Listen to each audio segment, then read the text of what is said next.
What's up, everybody? Weekly Q&A. Um, I'm using my internal microphone on this, by the way, so if the audio sucks, I apologize.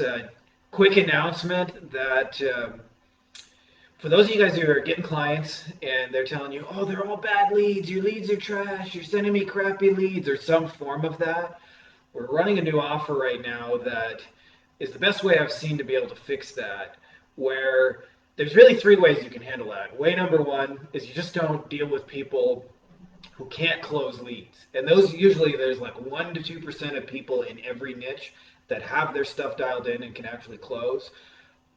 So that'll automatically disqualify 98% of people for you, and you'll deal just with the high level entrepreneurial. And there's some merits in doing that. Second way of dealing with it is you build that forum. It's a real pain in the ass. It works, but I wouldn't recommend it personally, having done it a few times. And the third way is you just stop sending them leads that are so damn hard to close. And the best way I've seen to do that is if they're in business for 5 years or longer, they're at least sitting on 10 grand worth of referrals.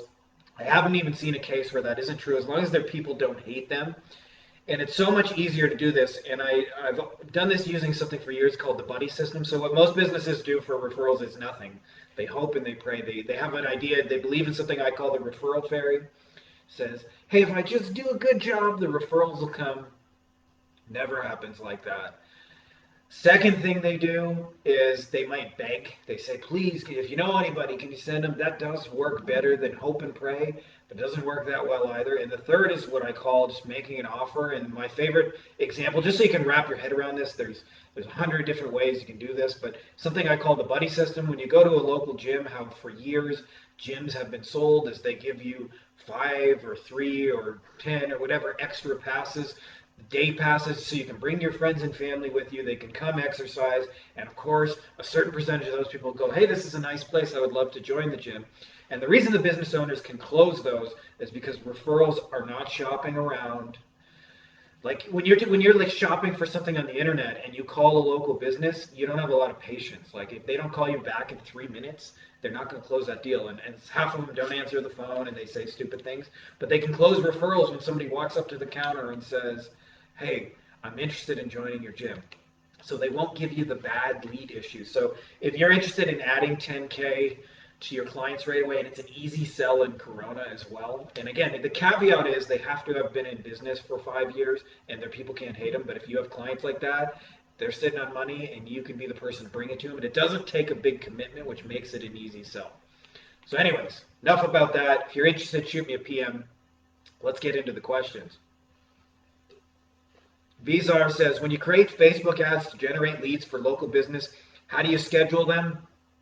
Businesses open from 9 to 5. Should I let the ads run 24 hours or only during the working hours? A couple of different ways you can handle that, Vizar. The simplest way is just to do what you suggested. Run the ads from 9 to 5. Works a lot for local businesses. Second is if you can get results for them after hours and they have the budget for it. There's a couple of cheap services. The one I've always defaulted to is called Call Ruby. And Call Ruby is like a virtual service for a couple $100 a month. They'll answer your phone after hours. They're not as good as like an actual receptionist, but they're better than nothing. And they're relatively affordable, so you can implement Call Ruby for them. It's a great way to like bring more value to the table than just I bring leads. Is I can help you close leads from 5:01 to 8:59 the next morning. So like they can be closing leads 24/7. So that's another way you can handle it. Those are probably the two best ones, I would say. Andrew, after years of agency SEO work, I'm planning to make the jump full-time freelancing. Anyone with tips on pricing? Would love to hear more insights on the SEO packages versus hourly rates discussion. Andrew, you're probably going to get a wildly different opinion from me from the consensus, but this is what's worked for me personally as well as our clients for like 13 years.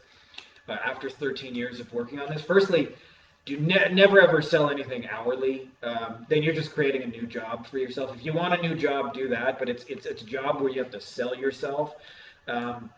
Secondly, SEO packages is a better pricing model than hourly, but I still don't think it's the be-all, end-all.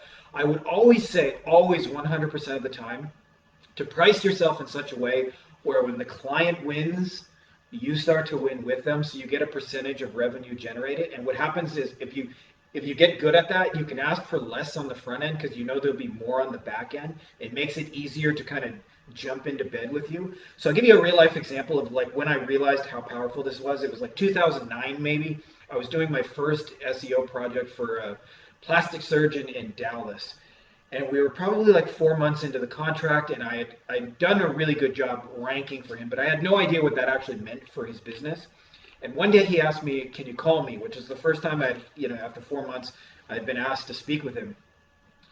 And when I got on the phone with him, I was actually a little kind of like intimidated, right? Here's a big shot surgeon, and I was just beginning. I was just a little freelancer, and I said to him, "Hey, I really appreciate you put some time aside. I know you're busy. I know you got a lot of things going on, and more important things to do than to talk to little old me, the SEO guy." And he said to me, and I'll never forget this. It was really shocking. He said, "Are you fucking kidding me? We have doubled or probably even tripled our practice in the 4 months you've been here because people just call all day long and say, 'We found you on Google. We found you on Google.' And that, like, you're more important to me than my office manager. Like, there's nobody else I would rather be talking to right now." And I had no idea that I'd make that impact. I was charging an SEO package flat rate at that point.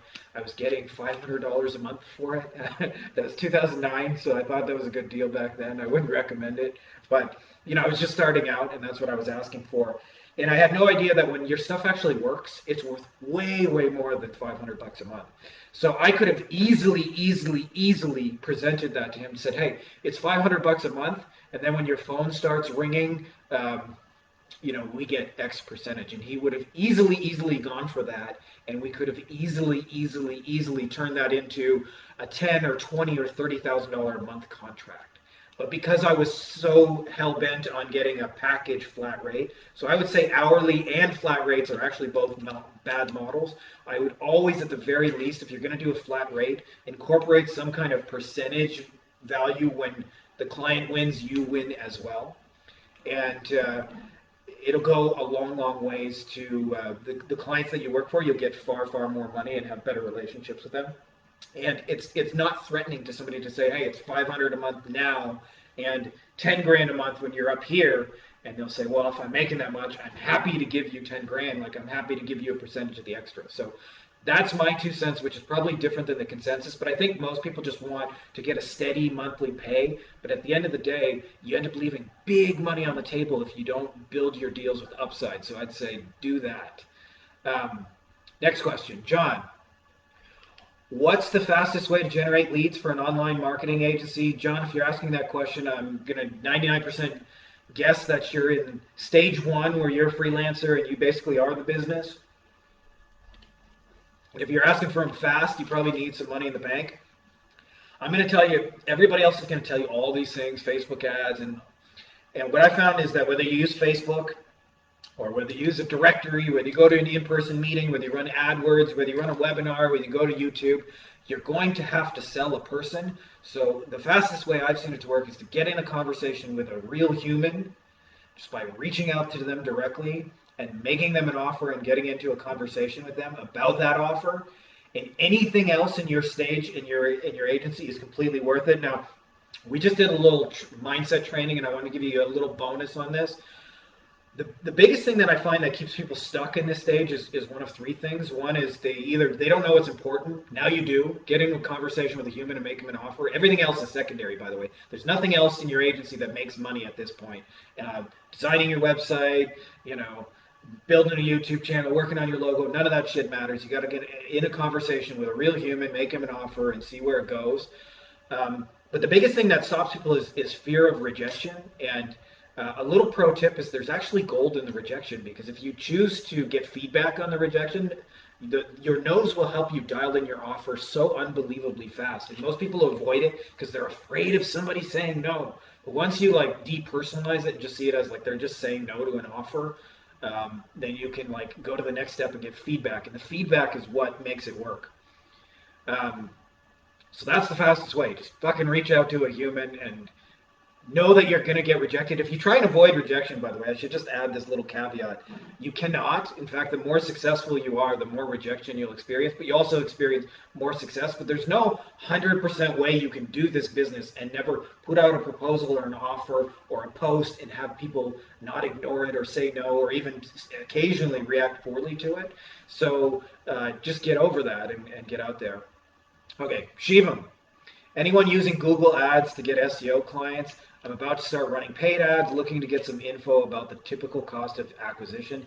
Shivam, I've done that for years. I'm not currently like doing any SEO, so I'm not running any ads, and it's been a few years. But I feel like the principles of it are pretty timeless. What I would say is, like all things, is if you're running a standard "we do SEO" like everybody else offer, then your cost of acquisition is going to be way fucking higher than if you didn't do that.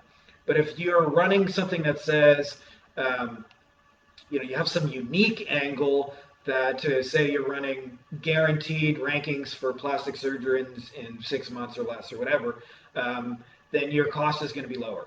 So a big part of that is get your offer and figure out a way just to stand out from the noise, whether that's niching down or adding something to it. If you do not run a Me Too offer to paid ads because you'll waste your fucking time and your money. But if you have something unique and new to say about it, and it's sometimes just a small twist. Like if you look at like a 2 years ago, a year ago, I don't know the exact timing. I'm bad with dates, but when everybody switched from the Facebook ads to, hey, we do it with messenger bots. Suddenly it's a new thing. Suddenly it's exciting. So you have to find some way to make your plain Jane, run of the mill SEO and bring some newness to it because you're a little late to the game. Like most of these people have been doing SEO for 10 years. They've been burned at least 5 times by people before you. And if you're showing up saying, we do SEO, they've heard that before and they're going to put you in a box. So your cost of acquisition, to answer your question, is going to vary greatly with your offer. Lucas, fixing negative branding. Any tips? I have a client who has a negative article published about him. I want to push it down from page 1. I've been building links to other pages like social media, positive articles, blah, blah, blah. I'm stuck. Do you have any tips? Lucas, what you're doing is really actually a huge pain in the ass. Is when they have that. Usually it's rip-off report. That's the one bad article. In my experience anyway, and trying to push that off the first page, it's way, way better to respond in a like positive professional manner and then focus on building a bunch of positive um, press and publicity and reviews that drown out all the stuff because I found in my experience the amount of work you're going to do SEO to make one bad thing go away, which half the time won't work, is 10% of the effort required to just get some good reviews and some good publicity. And it's not that hard. Submit some press releases, ask your clients for some reviews, and you'll move the needle in the other direction. Nick, Nick says I'm having a car wash client who has been getting lots of bad reviews over the years. They're not planning to rename the car wash so they can start fresh. They are ranking good on local pack. Has anyone had this sort of thing previously? Nick, I'm going to give you some interesting advice. It's probably different than most people, which is don't work with somebody who has like consistent bad reviews. Because usually, if they have a bunch of bad reviews and they're not competitors sabotaging them, there's a reason for it. And you're going to have a hard time making that business work because every time you get them new business, people are just going to hate them more. If they don't take care of people, I wouldn't serve those kind of businesses because they're not just from a like an integrity standpoint, but because they're really hard to help, right? Because what's going to happen? You're going to generate leads for them. Those people are going to Google them, go, oh, shitty reviews. I would never go to that car wash. And so there's only so much you could fix if they're not willing to fix themselves. So I always have a rule, which is I can't be more invested in your business than you are. If I care more about your reputation than you do, then I just wouldn't work with that people. You'll save yourself so many headaches from that. Don't try and like drown out a gazillion bad reviews because they probably exist for a reason. And even if you fix them, they're probably just going to get more, right? So don't just avoid them. There's tons of other car washes that people don't hate. Susan, how are there so many injury lawyer billboards here in Florida? Because they work, and injury lawyers have money to spend in particular.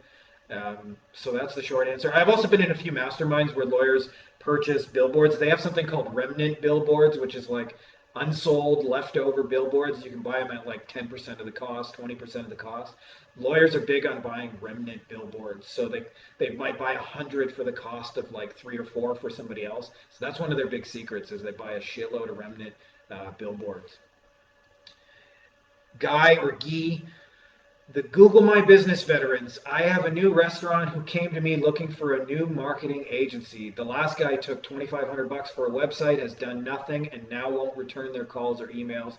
He's moving into a new location and has a grand opening next Friday. This guy or he, this was not a question that you sent, but I just wanted to share this with people. Is in every niche, this has been at least one time their experience before you, and you have to be really, really sensitive to that because most of these businesses have been burned over and over and over. Like this person took $2,500 for a website, and not only did not give them a shitty website, but just like literally bailed on them and is not returning their phone calls. So when you show up and you say to your offer, "I'm going to build you a great website," you're immediately like you're like stepping on their trauma, right? They're having flashbacks of the last guy who not only was a pain in the ass every way to work, but just took their money and disappeared, and they got nothing in return and looked stupid for it.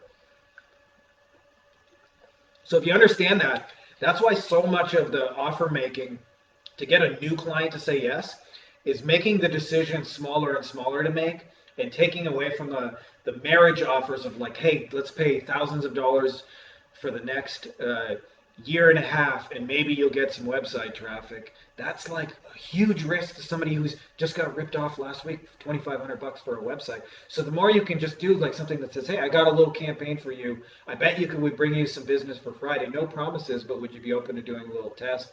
It's helped A, B, and C to get X result. What do you think? Right? That's a small, small decision. Would you like to run a little test that we'll know by Friday? Which is why I'm so big on like campaigns like referrals and buddy systems, things that they can experience immediately and don't have to make big decisions. Your job as a entrepreneur slash business owner slash social media agency or whatever kind of agency you run gets far, far easier when the decisions you ask other people to make get far, far smaller. Lisa, what percentage of advertising spend do you usually charge for your fee? Do you find charging a flat rate works? Lisa, I'll keep this short because that's really similar to the question earlier, which is 3 levels. Some people charge hourly. Maybe if you're absolutely brand new, you might want to do that, but I think that's a terrible pricing model. Some people charge by packages. The price you get for a package is relative to the value you bring. And a lot of times the value you bring is not based on how awesome you are, but actually who you're doing it for. So if you're doing it like have a friend who just designed a website for somebody who sells jams and jellies, and we made a freaking killer ass website for him. But jams and jellies, what do they sell in a jar of jam for? Like $2.99. So they're not going to have like a gazillion dollars to pay you for jams and jellies. As where when I would work with like plastic surgeons, they might get one patient and make 25, 30, 40, 50, sometimes even like 100 grand from one patient, right? So they're going to probably pay you or be able to pay you a lot more money. So if you want bigger packages, specialize in the high end kind of stuff. And every niche, by the way, has high end within it. It's just that people just don't always focus on that. Like, a dentist has $100 checkups and $40,000 cosmetic clients. You can specialize in either. So if you want to increase the size of your package, just change who you're doing it for. And then always, always put some kind of percentage so you can win when the client wins, and you'll get way more out of it. You'll get clients who are like $20,000 clients instead of, 500 to 2,500 a month, like everybody else is getting. RJ, anyone who paused their campaigns because of the election. RJ, I've done this a few times over the years. It's not the first election I've been through running ads. It definitely you'll see a huge performance suffering because it just eats up a lot of the news feed, and you're going to find that your ad performance goes down like to 40% of usual, and it'll go bounce back up after it's over. But either expect that your stuff's going to just perform worse in the election as all that stuff clogs the news feed, or if it doesn't make sense for you to run at those prices, just pause them. But elections, there's no question they affect ad performance. Lena, how would you respond to this objection? I don't want to waste your time, but I can't begin to afford any of this fees, especially now. Thank you for your efforts. How to make this business owner see the light at the end of the tunnel. I'm keen to help, but should I just move on? Now, Lena, probably 99% of people would tell you just move on. They got no money. I would investigate personally a little bit. I would be that 1% that investigate, well, why don't they have any money? Because they're in a situation like they had a 30-person restaurant and they had to close down for Corona, and now they've been upside down on payroll for 6 months and they had to lay off 20 employees. So when they have no money, they really mean I have no money. But it's not because they're not a successful business owner.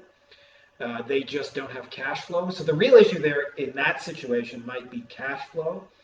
And if it's cash flow, what I would do is I would offer them something that can give them immediate cash flow, like a referral campaign, and then say, why don't we run this little campaign? We'll generate a little bit of business by Friday, and then we can increase the budget as we start to win together.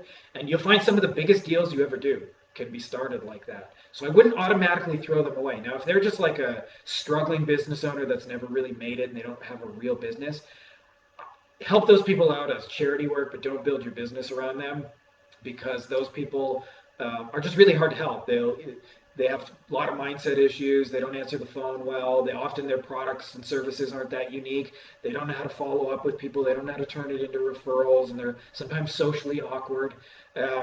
So if it's like that, then I would run. But if it's something like where they've literally just been hit by a giant recession and therefore don't have a budget, they often are sitting on huge assets. Like they could have 30 years of customers they've never once marketed to. So I look at that as like I could get a paycheck for you by Friday and in turn me a paycheck by Friday. So I wouldn't automatically throw them away. So I would say the short answer is it depends. Are they a real business that's just been hit economically, or are they just, haven't made it yet? In which case, if they don't have a working offer, don't be the one to build it for them. Not the first time. It's way easier to multiply what's working than it is to create something new. Kavan, how would you respond to this objection? I don't want to waste your time. Oh, that's the same one I just read. Whoops, sorry. Let's try that again. All right, last one. Alan, hey guys. I noticed from my niche that a lot of people in groups are really hating on marketers. I know we're approaching them differently. Facebook requests content, but they literally hate on mentioning anything regarding marketing. How to stand out. Alan, the last part of your question is the most important thing, how to stand out. This is normal. People hate on marketers for the question we just raised earlier. Like they've had experience with marketers where they're not all ethical, they don't all care, or somebody takes $2,500 for a website and fucks off. So for them, they have good reasons to hate on marketers. So what I do is either one of two things really. One is I don't position myself as a marketer to begin with. Marketing, like I just see as a very valuable tool and skill set, but it's not the only skill set you'll have.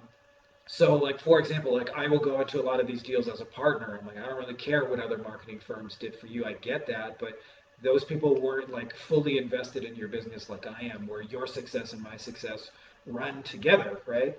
So when that's the case, just don't be a marketer. That's like the easiest thing is like mentally don't even put yourself in that category. And I would say the second thing is to actually dive deeper to find out all the reasons why they hate marketers. What about marketers do they hate? Because you'll often find it's actually the exact reason you can stand out. So I'll give you a real example, and this is not in the marketing space, but it is marketing and the principles apply. So I have a friend who since like 2007, for a long, long time, has sold a course on how to date online, and like way before Tinder was even a thing, and all those apps. And he still has, he has new versions of it now. But he was the first guy to like teach how to meet somebody through the internet. It was for guys, obviously, so there's a little bit of sleaze mixed in it. But having said that, one of the things he taught his guys to do was to go on a dating site and to create a fake profile where you're like some kind of pretty girl and just look at all the stupid messages you got from guys. And I forget what the actual messages were. If I'm going from memory, so it could be a mistake. One of the ones is strange guys will just message a pretty girl and be like, will you marry me? Or they'll just say, hey baby, or they send like 1, 2 like hey kind of messages, and they never like send anything unique and meaningful. And so he would start his messages when he would approach some kind of pretty girl and say something like, hey, I know half the guys are asking you to marry you and sending generic hey, or sending you the stupid shirtless photo, never mind the penis photos. but you just really caught my eye because blah blah blah blah, right? And what happens? You immediately stand out.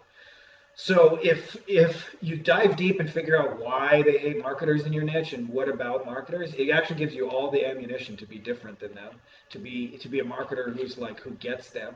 So I would say just listen to them, and so don't go in as a marketer and really listen to them, and you'll have all the ammunition you need to stand out. Because a lot of it is just saying, hey, I understand. Like I understand that the last guy took $2,500 and disappeared after the website, which is why I'm suggesting for you to make it easier that we use some kind of um, why am I forgetting the name of it? But there's like online websites that I forget what they're called. I forget the one I always used. But like I might, for example, say, hey, what escrow.com. I'm like, hey, why don't we put the money in escrow? And when we both agree and we're both happy, then you can release it to me. That way, it's good for me because I know you've paid the money and you're not gonna disappear on me. But I also know you've been burned. I know people disappeared on you. I know you didn't get what you asked for. So why don't we use that as a workaround? Because that way I'm not going to bail on you. So there's always an infinite number of ways to stand out. And what you'll find is almost all the marketers in your niche are doing like one of two or three things max. They're literally all saying the same thing. Like if I look at mine, like I get a lot of SEO spam, like ranking your website kind of thing, and they all start the same way. Dear sir or madam, we are SEO company. We specialize in blah blah blah. And if you just look at the nature of the message, it's all about them. We, I, us, and they must all use the same template. Like somebody must have sold them a course. Here's how you get people, because they all like literally use the same template, and none of them ever just like message anything about me, saying like, hey, I don't know if you noticed this, but you run agency training, and I googled you, and you're only number 7 for agency training. I bet if you moved up a few spots, that would probably help your business. Were you aware of that? Right? Like none of them ever do anything to stand out, and it's so fucking easy to stand out when they all do the same thing. So you're sitting on gold, Alan. So don't sweat it. Just listen. And that's all the questions we got this week. Now, if you guys are getting the, like I mentioned, where people are telling you your leads are trash, they're not good enough, they're bad leads, and all the reasons, and it's not usually true, by the way. It's usually just to they don't know how to handle them. To give you a real life experience, um, I was brought in as a consultant one time to listen to a bankruptcy lawyer's phone calls because I was like the middleman. And on one hand, he had a company that was running Google AdWords for him, and the lawyer himself was a bankruptcy lawyer. And they were generating a ton of leads, but he kept saying they're all bad leads. And they both wanted me to be like an intermediary, see what was true, and see how they could resolve the issue. So I got on the phone and I listened. And I remember 100% of the phone calls all went the same way, which is the person would call and they would say something to the effect of, how much does bankruptcy cost? Now, here's a person who's on the verge of losing everything, is stressed out, can't pay their bills. So the number one thing they're concerned about is how much is this thing going to go? And I remember the person on the phone gave a really shitty answer. Well, they go, well, it depends on what you got going on. And then as soon as they would say that, the person would find a reason to flake. They would go, um, well, I got to talk to my cousin, brother, uncle, partner, whatever, and they would never call back, right? Like it was just an excuse to get off the phone. And I said to him, like, this is their number one objection. Like, you need to have a really good answer. So why don't you say something like, um, well, hey, just so you know, it does vary a little bit. Our typical bankruptcy costs anywhere from $1,200 to $1,500, and you may be worried about the cost, but just so you know, we offer payment plans. And one of the things that we do is we work with your creditors to lower the payments you're making now, so that when you include our payments, you'll actually be paying less money per month than you are right now. So it's actually cheaper to use us than it is what you're doing right now. Having said that, I can't give you an answer unless we give a specific assessment on your file. Would you be interested in coming in person to see how that might work? Once they started doing that, the sales started popping, right? So you can do things like that, or you can just deal with them having the easiest people in the world, which are the referrals. And even more, there's things you can do that I haven't really mentioned as some of the bonuses, but you can begin to market directly to joint venture partners, and then your marketing goes even farther. So, for example, when I would work with personal injury lawyers, if you market to the nearby chiropractors because they all have injured people, all day long, that they can just like one chiropractor can make your entire business. So like when you start doing that, you start thinking really, really, really strategically. And there's ways to help your clients that are so much fucking easier using the skill set than you're using. Where instead of saying they're all bad leads, they're saying, oh my God, you got to talk to Joe, Jason, whatever your name is. And it just works so much better.